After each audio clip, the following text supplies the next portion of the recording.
1871년에 미국 시카고에서 이 신앙생활을 잘 하던 그 변호사님 한 분이 계셨습니다. 그런데 이분은 그렇게 신앙이 좋고 주변의 평판이 좋았는데 시카고 대화재 사건 때 전 재산을 잃게 됩니다. 더 이상 이 미국에서 생활하기가 어려워져서 아내와 네 딸을 이 일시 영국으로 보냈습니다. 그런데 이 영국으로 가던 이 여객선이 다른 선박과 충돌을 일으켜서 이 네 딸이 그 바다에서 죽습니다. 아내가 영국에서 도착해서 전보가 왔는데 혼자만 구조됐음이라고 이 연락이 왔습니다. 이 호레이쇼 스패포드라고 하는 이 변호사님이 이제 아내라도 만나기 위해서 영국으로 급히 건너갑니다. 그때 배에서 이 찬송 한 곡을 작사 작곡하는데 그때는 이제 이게 찬송가가 훗날 선정될지 모르고 작사 작곡했습니다만 오늘날 우리에게 불려지는 413장 내 평생에 가는 길 순탄하여라는 찬송가가 그때 작사된 내용입니다. 많은 분들이 묻습니다. 왜 예수님을 믿는데 고난이 다가오느냐라고 이 생각을 가진단 말입니다. 그러나 그리스도인들은 다가온 고난을 유익으로 전환시키는 사람들이지 고난으로부터 이 면제된 사람들이 아닌 것을 알아야 됩니다. 예수님 믿는 사람들은 이 악인을 경영하는 방법이나 고난을 경영하는 방법이 세상 사람들과 다릅니다. 잠언 20장 26절에서는 지혜로운 왕은 악인을 키질한다 라고 말했단 말입니다. 그러니까 예수님 믿는 사람들은 악인들로부터 자유롭거나 고난으로부터 자유로운 것이 아니라 그 악인이나 고난을 잘 경영하고 그 가운데서 유익까지 취할 줄 아는 사람이 바로 그리스도인들인 겁니다. 시편 119편 67절 유익이고 고난당하는 것이 71절 그로 인하여 율례를 더 잘 지키게 되는 사람들이 바로 우리 그리스도인들입니다. 예수님을 믿으면 고난이 안 다가오거나 덜 다가와야 되지 않느냐라고 이 믿고 싶어하고 주장하는 분들이 있습니다. 그런데 아니 예수님 자신이 하나님께 나는 고민하여 죽게 되었다고 겟세마네 동산에서 기도드렸지 않습니까? 그리고 예수님 자신이 십자가에서 아버지여 어찌하여 나를 버리셨나이까 라고 기도를 드리셨지 않습니까? 그런데 예수님 믿으면 고난을 안 당할 줄 알았다라고 하는 그 근거는 어디서 나온 근거겠습니까? 그건 우리 예수님 믿는 사람들이 일방적으로 만들어서 가진 근거지 성경 어디에도 예수님을 믿으면 고난으로부터 면제되었다든지 이제 고난 끝, 행복 시작, 불행 끝, 기쁨 시작 그런 내용이 없단 말입니다. 일꾼 일방적으로 성경에 있지도 않은 계약 내용을 스스로 기대한 것입니다. 그래서 루터는 그렇게 말했습니다. 하나님께서는 그 위대하신 신성을 가지고 이 땅에 오셔서 당하신 것이 고난이다. 그러니까 여러분, 사람은 고난만 계속되면 절망하고 살아갈 수가 없습니다. 그러나 사람은 축복만 계속돼도 정상적으로 살아갈 수가 없습니다. 하나님께서 사용한 어느 사도가 고난을 안 당했으며 하나님께서 사용하신 어느 선지자가 고난을 안 당했습니까? 아브라함이 고난을 안 당했습니까? 이삭이 안 당했습니까? 야곱이 안 당했습니까? 요셉이 안 당했습니까? 성경 어느 인물이 고난을 안 당했습니까? 그런데 나만 예수님 믿으니까 고난을 안 당했으면 좋겠다 라고 하는 이 근거는 어디서 나온 생각이냐는 것이겠습니다. 여러분, 예수님을 믿어도 눈도 그대로 여전히 내립니다. 비 여전히 내리고 바람 여전히 불고, 어떤 예수 믿는 사람들도 햇빛도 눈도 비도 바람도 피해 다닐 수 없습니다. 마찬가지로 어떤 그리스도인도 고난을 피해 다닐 수 없는 겁니다. 다만 그 고난을 유익하게 만드는 이 실력을 길러내는 사람이 바로 그리스도인들입니다. 예수님께서는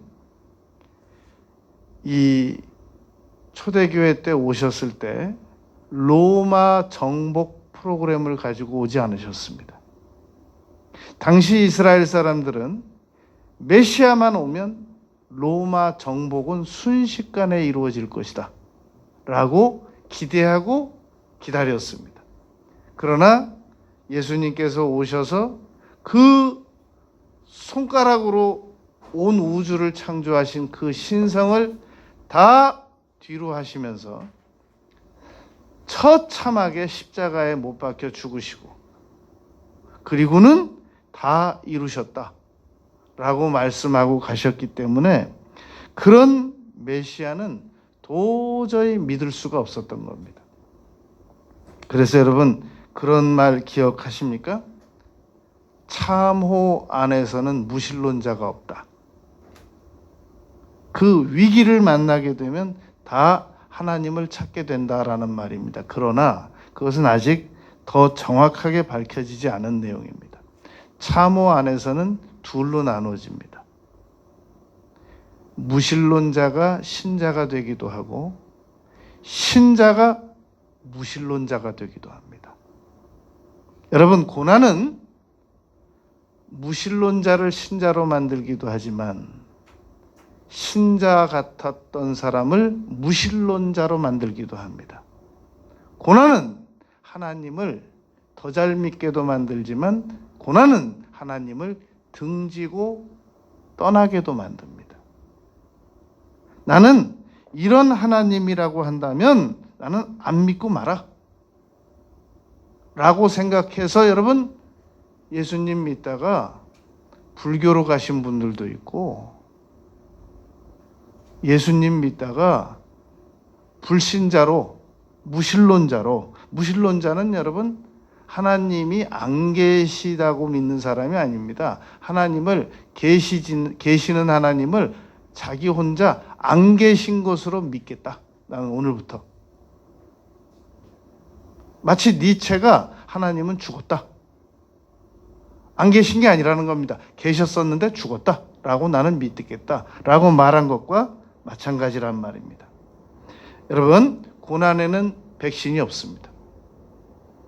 그 누구에게도 예외의 경우가 없습니다. 고난은 우리가 잘 받아들이고 왜 고난이 다가오는지 그 이유를 알고 고난을 잘 다스리면서 살아가는 방법이, 경영하면서 살아가는 방법이 가장 지혜로운 방법입니다. 우리는 오늘 왜 그러면 고난이 계속되는가? 그 이유를 세 가지를 생각할 겁니다. 첫째는 하나님께서 명령하신 것들을 준수, 지키지 않고 계속 거역하기 때문입니다. 여러분, 자연 법칙은 하나님 그대로가 하나님의 뜻입니다. 만약에 자연 법칙을 우리가 어긴다고 한다면 살아가다가 발견된 법칙들을 어기게 된다면 어쩔 수 없이 그건 고난을 당합니다. 우리가 상식을 어겨보세요. 상식도 없는 사람이라고 그러고 몰상식이라고 그러고 무상식이라고 그러고 얼마나 수치를 당합니까? 정해진 법칙, 이것만 어겨도, 발견된 법칙만 어겨도 그렇게 인격적으로 수치와 아주 모욕을 당한단 말입니다. 그런데 하물며 하나님께서 정해놓으신 원칙들, 법칙들을, 명령들을 계속 안 지키는데 당연히 고난이 오죠. 당연히. 그러면서도 고난당할 때 이상한 일 당하는 것처럼 생각한다는 겁니다. 베드로전서 4장 11절. 이상한 일이 아닌데, 너무 당연한데 하나님께서 그토록 지키라고 명령하신 것들을 계속 어기면서 반대로 나가면서 곁길로 나가면서도 고난이 다가왔을 때는 마치 잘못 배달 들어온 소포처럼 여기는 경향이 우리 인간에게 있다는 겁니다. 여러분, 하나님께서는 성령 충만하라, 이거 명령입니다. 사도를 통해서 명령하셨습니다. 성령 충만 받았으면 좋겠다가 아니라 받으라, 이거 명령입니다. 그런데 성령 충만을 명령으로 알고 받으려고 노력하는 경우는 그렇게 많지 않단 말입니다. 기도하라, 이거 명령입니다. 기도했으면 좋겠다라고 성경에 써 있지 않습니다. 감사하라, 이거 명령입니다. 난 너희들이 감사하면서 살아갔으면 좋겠다, 그런 거 아니란 말입니다. 그런데도 계속해서 감사보다는 원망불평을, 형제들아 너희가 서로 원망하지 아니하여야 할 것이라 야고보를 통해서 명령하셨거든요. 판단하지 마라, 이거 명령이란 말입니다. 평안하라, 이거 명령입니다. 여러분, 난 너희들이 평안하기를 바란다, 평안했으면 좋겠다, 그런 것이 아니란 말입니다. 내가 세상에서 환난을 당하나 담대하라, 내가 세상을 이기었노라. 평안하라, 이거 명령입니다. 불안하고 두려움 많은 이 세상에서 평안해도 좋고 안 되면 어쩔 수 없지 않느냐가 아니라 명령이란 말입니다. 인내하라, 인내했으면 좋겠다가 아니라 인내하라는 겁니다. 무엇을 인내해야 되느냐면은 우리 마음에 들지 않는 사람들이 변화될 때까지 인내하라는 겁니다. 우리 마음에 들지 않는 사람들을 일시에 내치거나 포기하거나 버리지 말고 그 사람이 도저히 변화될 것 같지 않으나 변화될 것이라고 믿고 인내하라는 말씀이 바로 욥의 인내입니다. 그리고 기뻐하라, 이 기뻐하라는 말은 기뻐했으면 좋겠다가 아닙니다. 기뻐하라는 겁니다. 고난 중에서 기뻐하라는 겁니다. 좋을 때 기뻐하는 거 말고. 다 이거 하나님 명령이거든요. 관용하라, 이건 명령입니다. 우리가 어떤 사람들에 대해서 관용하냐면 도저히 나에게 예의가 없고 도저히 나에게 인격적으로 잘 대해주고 싶지 않은 사람들에 대해서도 관용하라는 겁니다. 주의할 점은 말은 관용하는데 뉘앙스는 관용 안 하는 경우가 있다는 겁니다. 뉘앙스까지도 관용하라는 겁니다. 사랑하라, 맡기라, 십계명 지키라, 이거 다 명령입니다. 특별히 시편 37편 5절에서 너희 길을 맡기라, 시편 55편 22절에서 너희 짐을 맡기라. 잠언 16장 3절에서 너의 행사를 맡기라. 로마서 12장 19절에서 원수 갚는 걸 맡겨라. 진노하심에 맡겨라. 그리고 베드로전서 5장 7절에서 너희 염려를 맡겨라. 이거 다 하나님께서 명령하신 것이란 말입니다. 우리가 이대로 안 합니다. 그러고도 고난 다가오는 걸 이상하게 생각하는 겁니다.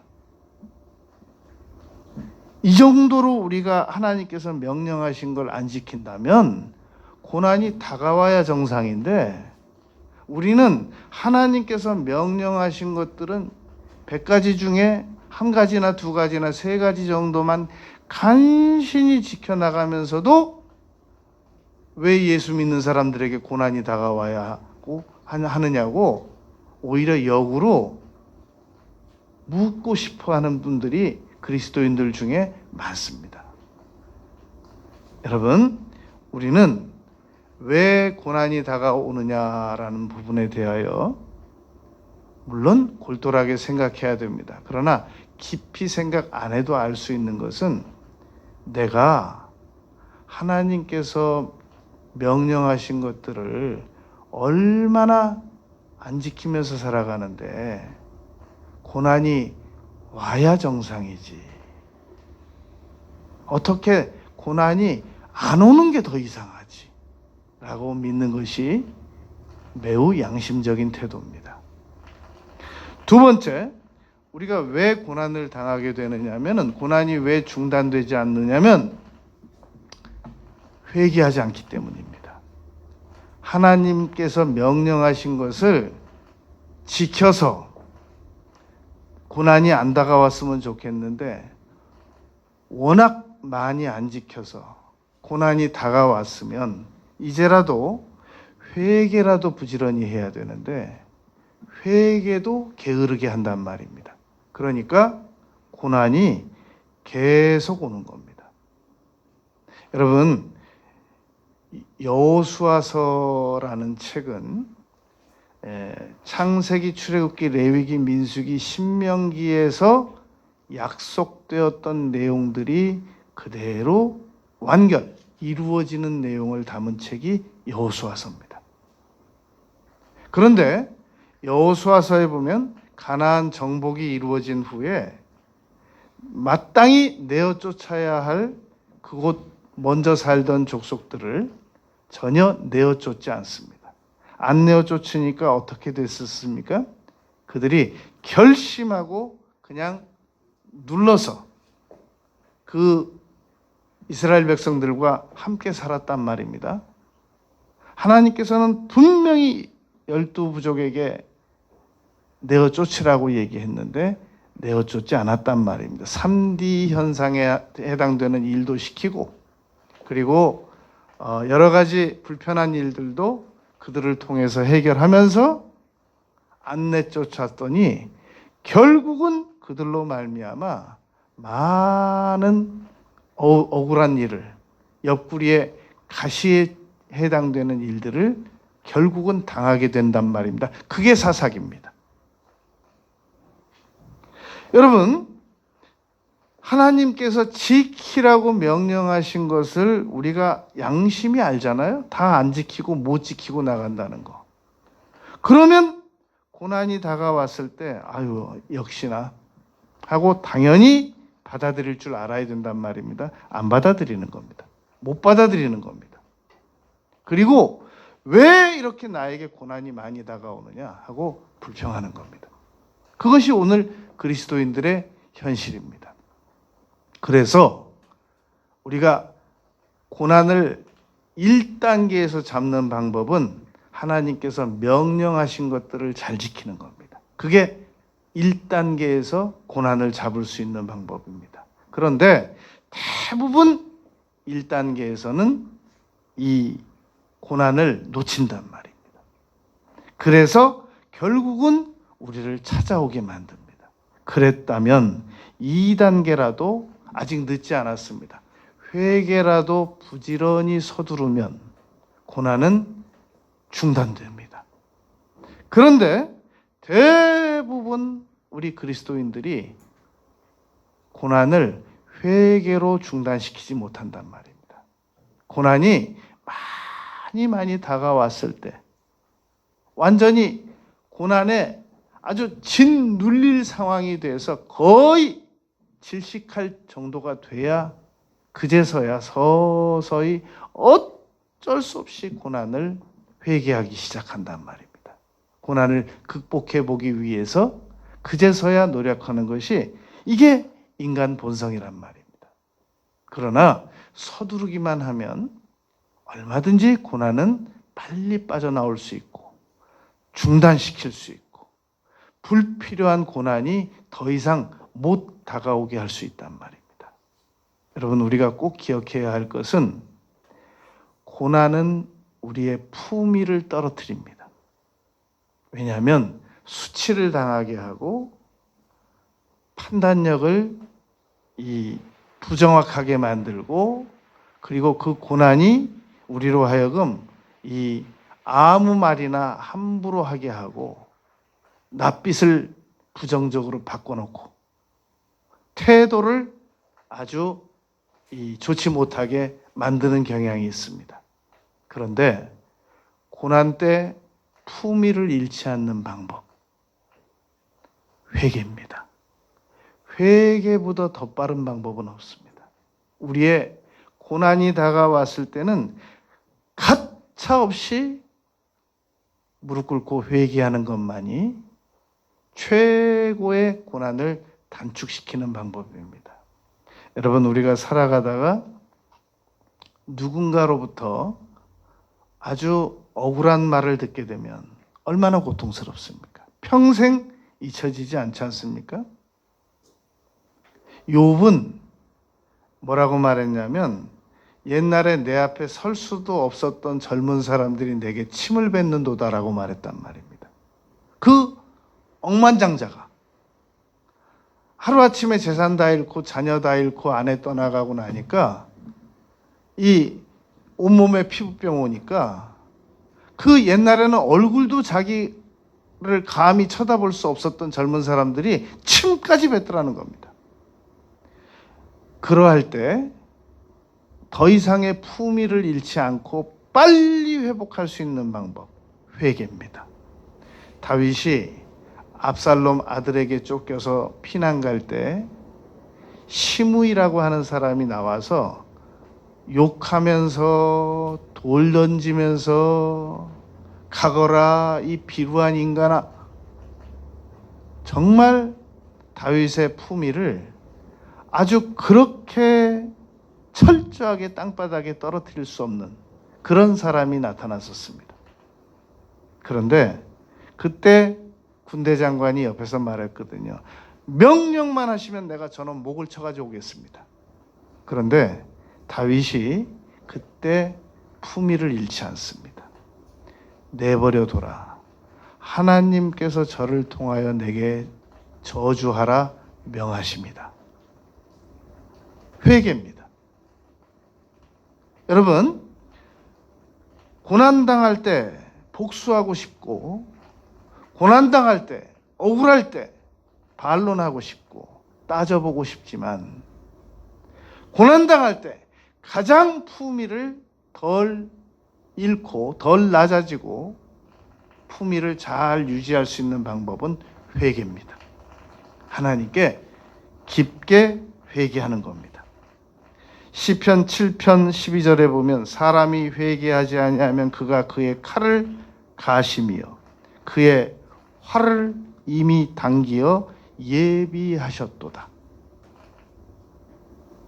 호세아서 5장 15절에 그들이 그 죄를 뉘우치고 내 얼굴을 구하기까지 내가 내 곳으로 돌아가리라. 그들이 고난받을 때에 나를 간절히 구하리라. 여러분, 하나님께서는 고난을 통해서 우리가 하나님께로 돌아오기를 기다리고 계십니다. 그 고난도 엄밀히 말하면 우리가 좌충우돌하다가 우리가 만든 고난이지요. 굳이 하나님께서 그 고난을 우리에게 허락하신 것까지도 아닙니다. 그걸 우리가 하나님께 다 떠넘기는 거죠. 우리가 복잡하게 상황을 만들어 놓고 하나님 왜 이런 고난을 내게 주십니까? 잠언 19장 3절 사람이 미련하게 행하고 마음으로 스스로 여호와를 원망하느니라. 다 우리가 만들어 놓은 거거든요. 그래서 여러분, 유대인들은 자녀들을 양육할 때 절대 웬만하면 야단 안 친다는 겁니다. 그러면 언제를 기다리느냐? 스스로 나가서 상황을 복잡하게 만들 때까지 기다린다는 겁니다. 그러다 보면, 가만히 기다리다 보면 언젠가 자기 스스로 자기 꾀에 빠져가지고 아주 꼼짝도 못하는 상황이 온다는 겁니다. 그럼 그때 가서 도와주면서, 그때도 야단 안 치고 그때 가서 친절하게 도와주면서 자녀를 교육시키는 그런 방법을 가지고 있다는 겁니다. 여러분, 하나님께서 우리를 오늘 잘못하면 내일 야단치시고 내일 잘못하면 모레 야단치시고 그러지 않으십니다. 오래 기다리십니다. 너 하는 거 보니까 그 방식으로 살다가는 곧 멀지 않아. 조만간 네가 네 꾀에 빠져서 좌충우돌 반드시 문제가 생길 것이다. 기다리시겠다는 거예요. 호세아서 5장 15절. 그들이 그 죄를 뉘우치고 내 얼굴을 구하기까지 내가 내 곳으로 돌아가리라. 그들이 고난을 받을 때 나를 간절히 구하리라. 기다리시겠다는 겁니다. 하나님께서 함정 파놓고 기다리시는 것이 아니라 우리가 스스로 올무에 걸려서 반드시 하나님을 찾는 날이 있을 것이라는 겁니다. 히브리서 12장 11절에 보면 무릇 징계가 당시에는 즐거워 보이지 않고 슬퍼 보이나 후에 그로 말미암아 연단받은 자들은 의와 평강의 열매를 맺느니라. 고난을 통해서 우리가 반드시 의와 평강의 열매를 맺게 된다는 겁니다. 그러므로 피곤한 손과 연약한 무릎을 일으켜 세우라 라고 히브리서 기자가 히브리서 12장 12절 13절에서 우리에게 가르치고 계셨습니다. 야고보서 4장 8절에 보면 하나님을 가까이 하라. 그리하면 너희를 가까이 하시리라. 회개하면 우리를 가깝게 해주십니다.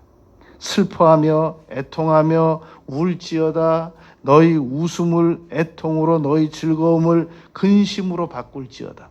여러분, 우리가 오늘도 얼마든지 호호하하 깔깔 할 수 있는 대화를 이어나갈 수 있습니다. 그러나 그것이 회개할 거리가 없어서 그러는 건 아니라는 겁니다. 지금 회개할 거리가 마땅히 있는데 우리가 잊어버리고 그러고 있는 거죠. 그러고 살아가는 거죠. 그냥 회개해야 되는 쪽은 안 보고 호호하하 깔깔 하는 쪽만 바라보고 살다가 어느 날 이제 고난이 심해지면 그때는 막 갑자기 어두워져서 집 들어가야 되는 애가 모래성 쌓는 것처럼 다 포기하고 고난 앞으로 가게 된단 말입니다. 그래서 야고보가 말한 겁니다. 주 앞에서 낮춰라. 그러면 하나님이 너희를 높이실 것이다. 여러분, 우리가 회개하면 하나님께서 우리를 두려움에서 건지십니다. 시편 34편 4절입니다. 우리가 회개하면 하나님께서 우리를 고난에서 건지십니다. 의인은 고난이 많으나 여러 번 계속 건져내신다. 그게 시편 34편 19절입니다. 여러분, 우리가 이 사드락과 메삭과 아벳느고는 정말 엄청난 고난의 풀무로 던져졌습니다. 그런데 잠시 후에 사드락, 메삭, 아벳느고 외에 또 한 사람이 그 풀무에서 같이 걸어 다니고 있었습니다. 세 사람만 불에 던져진 게 아니라 전능하신 예수님께서 그 풀무에 같이 들어가셨단 말입니다. 여러분, 우리가 고난당할 때 하나님은 아무 잘못이 없어요. 아무 그 고난의 원인 제공을 하지 않으셨습니다. 우리가 고난의 원인 제공을 해서 우리가 고난의 풀무로 들어간 겁니다. 그때 예수님께서 함께 동참해 주십니다. 그리고 건져 주신단 말입니다.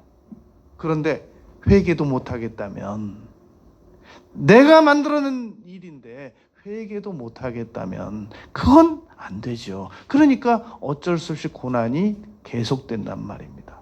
나는 도대체 왜 이렇게 고난이 길지?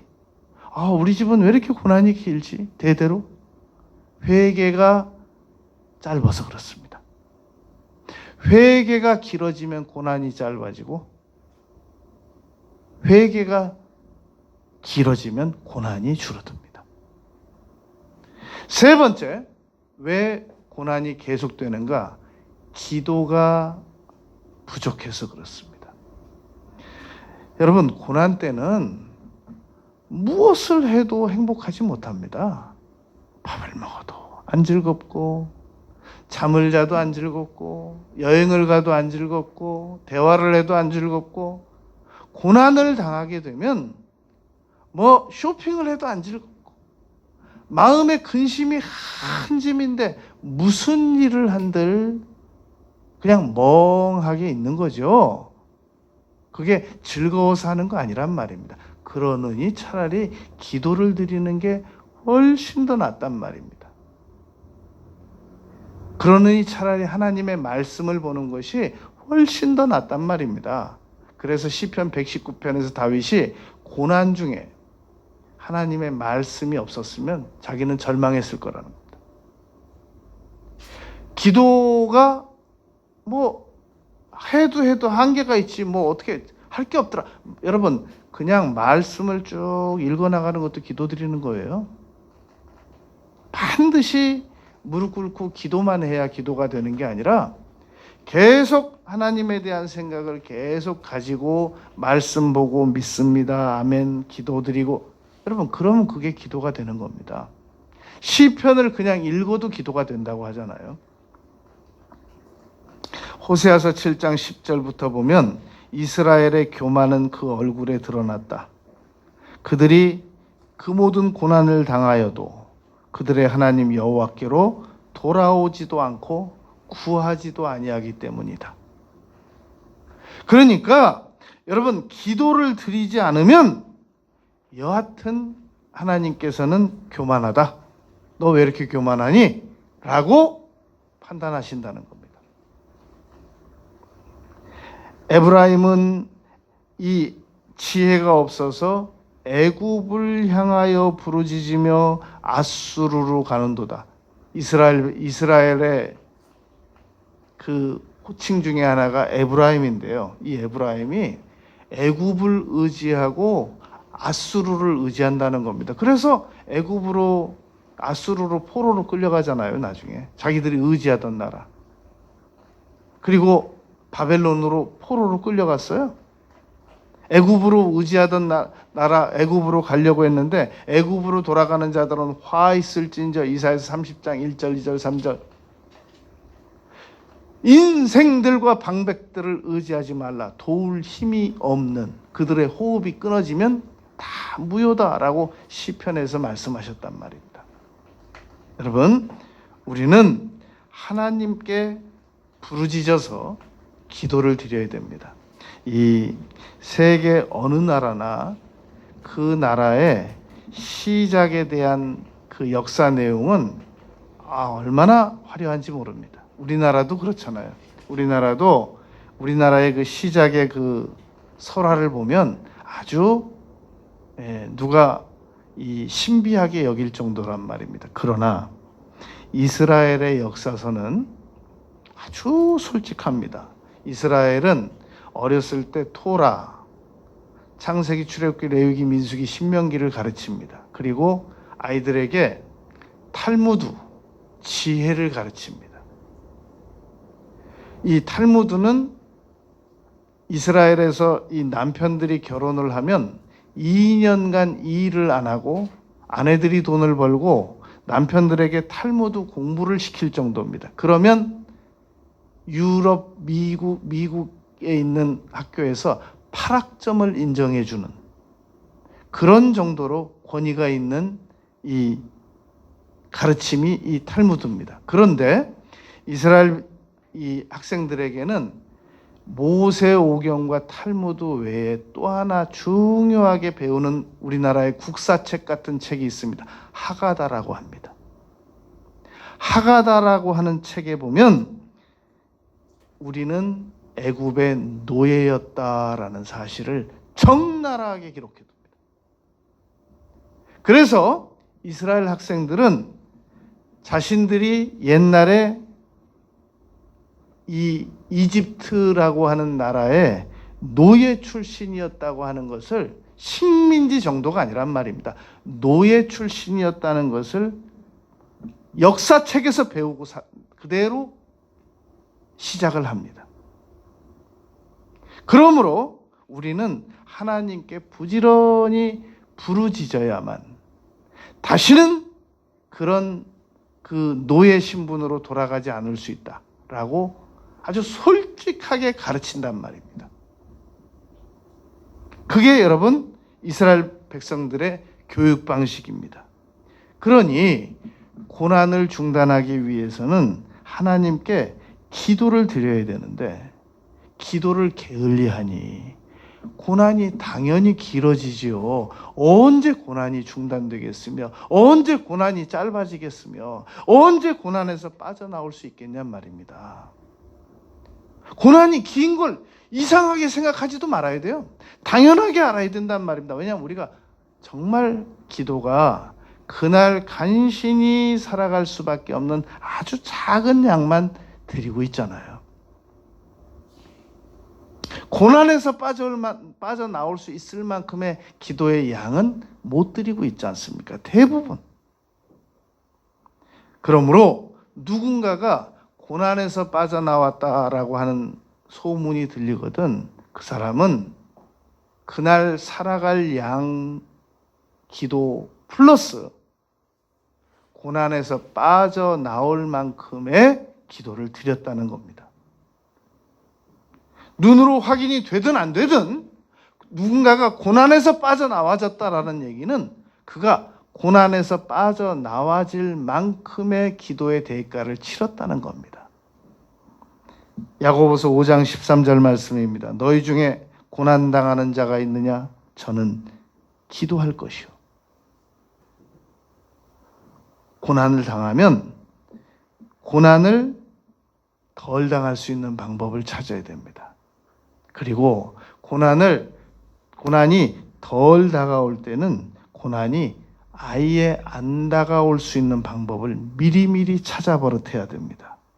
방법이 있습니다. 그 방법이 오늘 본문 말씀입니다. 예레미야 애가 3장 38절 말씀 보면 화와 복이 지존자의 입으로부터 나오지 아니하느냐? 39절 살아있는 사람은 자기 죄들 때문에 벌을 받나니 어찌 원망하랴. 우리가 스스로 우리의 행위들을 미리 조사하고 여호와께로 돌아가면 고난 안 옵니다. 그리고 덜 옵니다. 그리고 오다가도 중단됩니다. 특별히 예레미야 애가 3장 33절에서는 인생에게 고난을 당하게 하는 것이 하나님의 본심이 아니라는 겁니다. 나는 너희들에게 평안을 주려는 게 나의 본심이고 이사야서, 나는 너희에게 희망을 주려는 게 나의 본심이고 예레미야, 나는 너희들에게 고난당하게 하는 것이 본심이 아니다. 예레미야 애가 3장 33절입니다. 3장 33절. 여러분, 인간은 물질로도 구성되어 있지만 화학 성분으로도 구성되어 있지만 영적으로 구성된 존재입니다. 그러므로 인간은 영적으로 하나님과 교류를 해야만 하는 존재입니다. 인간은 어느 침팬지가, 어느 원숭이가, 어느 고등동물이, 어느 짐승들이 하나님과 대화합니까? 하나님께 어느 짐승이 기도합니까? 우리 사람만 영적인 존재이기 때문에 호흡을 하나님께서 아담과 하와 만드시고 넣어 주셨기 때문에 기도가 가능하단 말입니다. 여러분, 고난은 그 고난 자체로만 축복이 되지 않습니다. 고난은 그 고난 자체만으로 저주가 되지 않습니다. 고난은 물질이 여러분 선도 아니고 악도 아닌 것처럼 그 물질을 어떻게 사용하느냐에 따라서 선도 되고 악도 되는 것처럼 고난은 선도 아니고 악도 아닌 겁니다. 고난은 불편한 겁니다. 그런데 그 불편함을 우리가 어떻게 다루느냐에 따라서 좋은 영향도 미칠 수 있고 고난을 잘못 다루느냐에 따라서 그 고난에 의하여 짓눌려 실패할 수도 있다는 말입니다. 하나님은 고난을 없게 해주시지 않습니다. 다만 우리 그리스도인들에게 고난으로부터 일어설 수 있는 힘, 극복할 수 있는 힘, 고난을 이겨낼 수 있는 저력, 그걸 주시는 분이십니다. 우리는 고난을 얼마든지 이겨낼 수 있습니다. 시편 50편 15절 건지시겠다. 91편 15절 고난에서 건져내 주시겠다는 겁니다. 고난을 대하는 태도는 크게 네 가지로 나눠집니다. 사람들이 고난을 대하는 태도는 전생의 죄 때문이야. 나는 어쩔 수 없어. 나는 이 윤회사상에 보면 사람은 한 생에 살고 또 다시 태어나고 다시 태어나고 다시 태어나는데 내가 이렇게 고난을 많이 당하는 거 보니까 나는 전생에 죄를 많이 져서 그래. 그래서 여러분 불교 국가처럼 정치하기 좋은 나라가 없다고 그러잖아요. 국민들이 아무 불만이 없대요. 저 왕께서는 전생에 착한 일을 많이 해서 왕하고 계시는 거고 자기가 고난당하는 자기는 전생에 죄를 많이 져서 그런 것이다 라고 고난을 다룬단 말입니다. 그런가 하면 고난을 운명이야. 이건 그냥 타고난 거야. 어쩔 수 없어. 이렇게 살다 이렇게 죽어야 돼. 라고 믿는 사람들이 있단 말입니다. 그런가 하면 고난은 선과 악의 대결이야. 하나님과 마귀와의 싸움이야. 어쩔 수 없어. 이 계속해서 고난이 세상에 많이 돌아다니는 거 보니까 하나님이 아무래도 악보다는 약하신 것 같아. 이렇게 믿는 견해가 있단 말입니다. 그러나 우리 그리스도인들은 고난을 어떤 태도로 받아들여야 되느냐? 원인을 찾아서 제거까지 할 수 있단 말입니다. 제거는 물론이고 예방까지 할 수 있단 말입니다. 그것이 우리 그리스도인들의 비장의 무기입니다. 여러분, 고난은 잘 다루기만 하면 아주 소중한 지혜요, 삶의 기술이요, 재산이고 활용 가치가 높은 경험입니다. 우리가 이 고난을 잘 다루어서 남은 인생을 나의 모든 상처가 별이 되게 만드는 아주 고난을 잘 활용해서 우리 고난으로 더 많은 유익을 얻어나가는 우리 모두가 되시기를 바라겠습니다.